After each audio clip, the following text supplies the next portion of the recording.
मुझे सीरियसली जानना है कि आज के टाइम पे इस तरह की फ़िल्मों को एक्चुअली में कौन एन्जॉय कर रहा है? किसे ऐसी फ़िल्में पसंद आ रही है, जिसके लिए मेकर्स में ये दम आ रहा है, ये गूदा आ रहा है कि वो 450 करोड़ लगा के एक ऐसी फ़िल्म बना रहे हैं, जिसे ऑडियंस किसी भी वे में आज के टाइम पे तो कम से कम एप्रिशिएट नहीं कर सकती है। हाँ, मैं मानता अगर ये फ़िल्म आज से 20, 25 या 30 साल पहले आई होती, तो मैं समझ सकता था कि हाँ, उस टाइम पे जो ऑडियंस थी, वो इस तरह की फ़िल्मों को एक्सेप्ट कर सकती थी, जहाँ पर डेफिनेटली किसी भी फिज़िक्स का कोई भी इन्वॉल्वमेंट नहीं है, कहानी किस डायरेक्शन में जा रही है, उससे ऑडियंस को कोई मतलब नहीं है। फिल्म में जो भी लीड एक्ट्रेस है या फिर जो भी लीड एक्ट्रेसेस है, उन्हें बस फिल्म में रखने के लिए रखा गया है, ताकि वो ग्लैमर वाले पार्ट को जस्टिफाई कर सके। और जहाँ पर फिल्म में केवल केवल एक्टर मतलब जो हमारे लीड एक्टर है उसकी सिर्फ वर्शिपिंग की जा रही है और कुछ भी नहीं। एंड यस, अगर ये फिल्म आज से 20-30 साल पहले आई होती तो मैं इस फिल्म को एक्सेप्ट कर सकता था, बट आज के टाइम पे 2026 में हमें ये फिल्म देखने को मिल रही है। मैं ये फॉर श्योर कर सकता हूँ कि ये साल अंत होते तक जब मैं अपनी पर्सनल या फिर मल्टीपल रिव्यूअर्स 2026 की टॉप 10 वर्स्ट फिल्म की लिस्ट निकालेंगे तो उसमें राजा साहब का नाम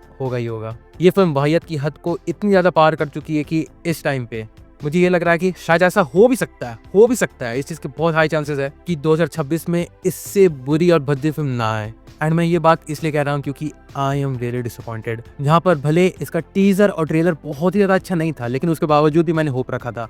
मैंने टीजर और ट्रेलर के मल्टीपल एस्पेक्ट की तारीफ की थी, बट फिल्म को देखने के बाद मैं अपने सारे शब्दों को वापस लेता हूँ। आई वॉज डेड रॉन्ग, जहाँ पर मैंने इसमें से थोड़ी बहुत ही उम्मीद लगाई थी। और अगर मैं चाहूँ ना तो मैं सिर्फ इस फिल्म के बारे में बुरी बातें बता सकता हूँ, क्योंकि एक्चुअली में इस फिल्म में अच्छा कुछ भी नहीं है। फिल्म में कुछ भी हो रहा है, यहाँ पर फिल्म का एक सीन रोमांटिक प्लॉट को फॉलो करता है, वहीं अगले ही सीन में मतलब बिल्कुल एब्रप्ट एडिटिंग के साथ हमें दिखा दिया गया है कि अगले ही सीन में वो चीज एक एक्शन में बदल जाती है, जिसका किसी भी तरीके का बिल्डअप नहीं दिया गया है। ना ही वो चीज इस कहानी को किस तरीके से फेवर कर सकती है, उस चीज से भी इस कहानी को कोई भी लेना देना नहीं है। बस एक्टर की वर्शिपिंग करने के लिए उन सीन्स को डाल दिया गया है। और हाँ, सबसे पहली बात, इस फिल्म का जॉनर क्या है? हॉरर एंड कॉमेडी, बट दोनों चीजें इस फिल्म में देखने को नहीं मिलती है। एंड अगर मुझे ये कोई बता देता है या फिर कम से कम ऑडियंस को ये बता दिया जाता है कि ये एक पैरोडी फिल्म होने वाली है, तो थोड़ी बहुत एक्सपेक्टेशन पैरोडी फिल्म को लेकर ऑडियंस जाती इस फिल्म को देखने के लिए। बट एट दी एंड अगर देखा जाए तो ये ठीक ठाक या फिर किसी भी तरीके से एक पैरोडी फिल्म भी नहीं बन पाई है। ये एक भद्दा मजाक है फिल्म मेकिंग पर।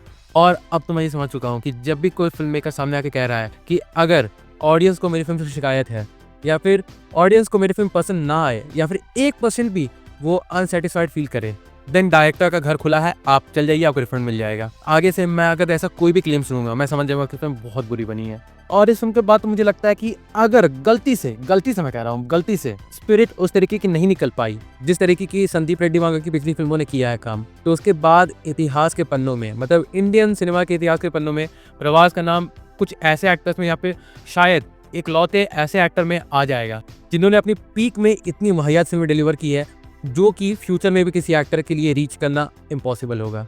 चलो, इतना कुछ मैंने बोल दिया है तो फिल्म की स्टोरी के बारे में मैं थोड़ा बात कर ही लेता हूँ, जहाँ पर स्टोरी बहुत ही सिंपल है। यहाँ पर फिल्म में प्रभास की जो नानी है उन्हें एडवांस स्टेज का अल्जाइमर है, मतलब भूलने वाली बीमारी, और उन्हें लगता है कि उनके जो पति थे जिससे प्ले किया संजय दत्त ने वो अभी तक जिंदा है और वो उन्हें बुला रहे हैं, और उन्हीं के खोज में निकलते हैं प्रभास। और उन्हें ढूंढने के बीच में इस कहानी की पूरी चौथ भांगड़ा को लिखा गया है, जहाँ पर आगे चल के हमें पता चलता है कि हाँ, संजय दत्त का कैरेक्टर इस समय मर चुका है, लेकिन मरने के बाद भी उसके पास जो भी दौलत थी, जो भी उसने किसी भी तरीके से हासिल किया था, वो किसी और को वो दौलत नहीं देना चाहता है, इसलिए आज तक उस दौलत को गार्ड करता है। और अगर देखने जाओ ना तो ये जो कॉन्सेप्ट है ना, ये बहुत ही अच्छा लगता है सुनने में कि एक आत्मा है जो आज तक पृथ्वी पे जो भी चीजें हैं जिसे हम कहते हैं ना मटेरियलिस्टिक थिंग्स, उससे वो आज तक अटैच है और वो किसी और को उन चीजों को पोजेस करने नहीं देना चाहता है।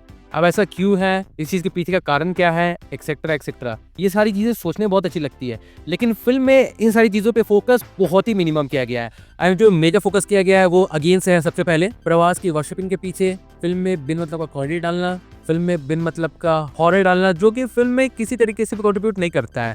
हाँ, भले हमें पता है कि इसमें का जॉनर क्या है, हॉरर एंड कॉमेडी, तो ये दोनों चीजें तो डालनी पड़ेगी, भले वो कितनी ज्यादा फोर्सफुल क्यों ना लगे, जिसका अल्टीमेट रिजल्ट ये निकलता है कि audience left unsatisfied with every aspect of this film, चाहे फिल्म का बीजीएम ही क्यों ना ले लो जिसे थमन ने बनाया है। फिल्म को देखने के बाद आपको लिटरली इस फिल्म का एक भी गाना या फिर एक भी बैकग्राउंड स्कोर याद नहीं रहेगा। और एक टाइम पे जो हम सुना करते थे, जब भी कोई फिल्म आती थी सेट मैक्स पे या साउथ इंडिया की कोई भी फिल्म रिलीज की जाती थी नॉर्थ इंडिया में मल्टीपल चैनल्स पे, तो उन गानों का जो हिंदी डब किया जाता था वो कितना वाहियात होता था वो तो आपने सुन रखा होगा। लेकिन उस वाहियात चीज़ को हम आज के टाइम पे मतलब 2026 में तो एक्सपेक्ट नहीं कर सकते हैं ना, लेकिन इस फिल्म ने उस चीज़ को भी वापस से रिक्रिएट करके दिखा दिया है। आप लिटरली इस फिल्म के गानों को सुन लो, सीधा सीधा यही लगता है कि जो लिरिक्स राइटर थे उन्होंने क्या किया, वो गए सीधा गूगल ट्रांसलेट पे, उन्होंने अपनी तेलुगु लिरिक्स को डाला और लिखा convert it into Hindi lyrics, और उसके बाद जो भी रिजल्ट आया उसे उन्होंने छाप दिया और गाना गवा दिया बस। और फिल्म में लीड एक्ट्रेसेस की बात मैं एक बार और करना चाहूँगा, उन्हें बस फिल्म में इसलिए रखा गया है क्योंकि वो खूबसूरत है और कुछ नहीं। और मैंने तो कहीं ये आर्टिकल पढ़ा था कि प्रभास को उनकी पिछली 2 फिल्में कल्कि 2898 एडी एंड सलार में किसी भी एक्ट्रेस के साथ रोमांस करने का मौका नहीं मिला था। तो उसके बाद मारुति जो फिल्म के डायरेक्टर हैं, उन्होंने 3 एक्ट्रेसेस को साइन किया बस इस चीज के लिए कि प्रभास 3 हीरोइंस के साथ रोमांस कर सके इस फिल्म में। उसके अलावा इस फिल्म में उनका कंट्रीब्यूशन कुछ भी नहीं है। एंड यार प्रभास की एक्टिंग, हाँ कह लो मैं कोई डाई हार्ड हेटर हूँ प्रभास का, बट प्रभास की एक्टिंग नो वे। प्रभास इस फिल्म में प्रभास का रोल प्ले कर रहे थे, ना कि किसी के एक्टर को प्ले कर रहे थे। कुछ सीन्स मैं कह सकता हूँ, कुछ सीन्स जो थोड़े बहुत अच्छे थे, थोड़े बहुत बस मिनिमम एकदम, बट उसे भी हम इसलिए भूल पाते हैं क्योंकि बाकी फिल्म में उनकी जो एक्टिंग है वो जबरदस्ती की रहती है। मतलब इस फिल्म को देखते वक्त आप ये कह सकते हैं कि शायद ऐसा हुआ होगा कि प्रभास को इस फिल्म की स्क्रिप्ट पसंद नहीं आई होगी, लेकिन इस फिल्म को साइन उन्होंने इसलिए कर लिया कि चलो, सबसे पहले तो ये अगेन एक अलग जॉनर वाली फिल्म है, ठीक, जो उन्होंने रिसेंटली की है उनमें से ये फिल्म एक अलग जॉनर में पड़ती है। और दूसरी कारण ये उन्हें बहुत ही भारी भरकम फीस दी गई है। और तीसरा कारण ये कि उन्हें फिल्म में एक्टिंग नहीं करनी है, उन्हें बस अपना रोल प्ले करना है। मतलब क्या रोल प्ले करना है? प्रभास का रोल प्ले करना है। और भाई साहब मैं यहाँ पे VFX और CGI की बात तो नहीं करने वाला हूँ, वो तो हमें टीजर और ट्रेलर देख के पता चल गया था कि वो कोई खास होने वाली नहीं है। इसलिए मेरी जो भी उम्मीद थी एट दी एंड वो थी इस फिल्म के स्क्रीन प्ले से, बट क्या देखने को मिला हमें? कुछ भी नहीं। Literally disappointment everywhere. और सच में इस फिल्म में ऐसा कुछ भी नहीं है जिसे लेकर मैं थोड़ी बहुत भी तारीफ कर सकूं, या फिर जेन्युइन मेरे दिल से कुछ निकले कि हाँ ये चीज़ फिल्म में अच्छी थी। डायरेक्टर ने इस पार्ट को फिल्म में अच्छी तरीके से फिल्माया है और फिर अच्छी तरीके से बनाया है, जो कि ऑडियंस को थोड़ा बहुत खुश रख सकती है। बट सैडली इस फिल्म में ऐसा कुछ भी नहीं था। और मुझे कोई बता दो कि ये फिल्म किस वे में 3 घंटे का ड्यूरेशन डिजर्व करती है, किस वे में? मतलब आज के वक्त पे तो ये एक ट्रेंड बन चुका है कि किसी भी बड़े एक्टर की कोई फिल्म आ रही है तो उसे 3 घंटे की बना दो। 3 घंटे सुन के ही ऑर्गेज़म आ जाएंगे लोगों को कि भाई साहब 3 घंटे की फिल्म है तो क्या बवाली फिल्म बनने वाली होगी। अगर कोई एडिटर शिद्दत से इस फिल्म को एडिट करने बैठता तो इस फिल्म का जो फाइनल रिजल्ट निकलता वो मैक्सिमम से मैक्सिमम 1 घंटे का निकलता।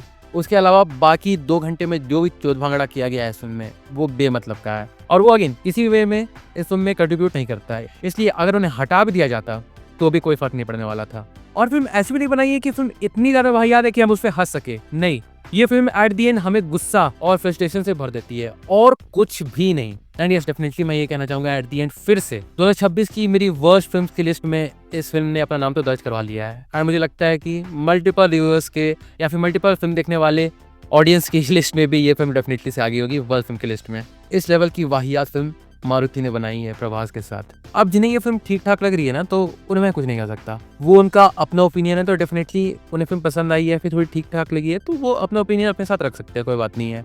एंड ये जो भी बातें मैंने इस वीडियो में कही है वो मेरा अपना ओपिनियन है, और इसी बात के साथ मैं इस वीडियो को यहीं पेंट करता हूँ। और मैं ये रिक्वेस्ट करता हूँ कि इस फिल्म को आप ना ही देखने जाओ तो ज़्यादा बेहतर रहेगा। पर फिर भी चलो, जैसे मैंने पहले भी कहा, ये जो भी बातें मैंने इस वीडियो में कही है इस फिल्म को लेकर, वो तो मेरा अपना पर्सनल ओपिनियन है।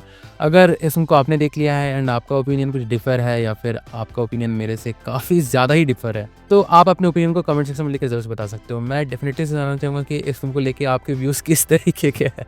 So do drop your views in the comment section. और हाँ, बाकी फिर चलिए मिलते हैं बहुत जल्द एक और नई वीडियो के साथ। तब तक के लिए बाय।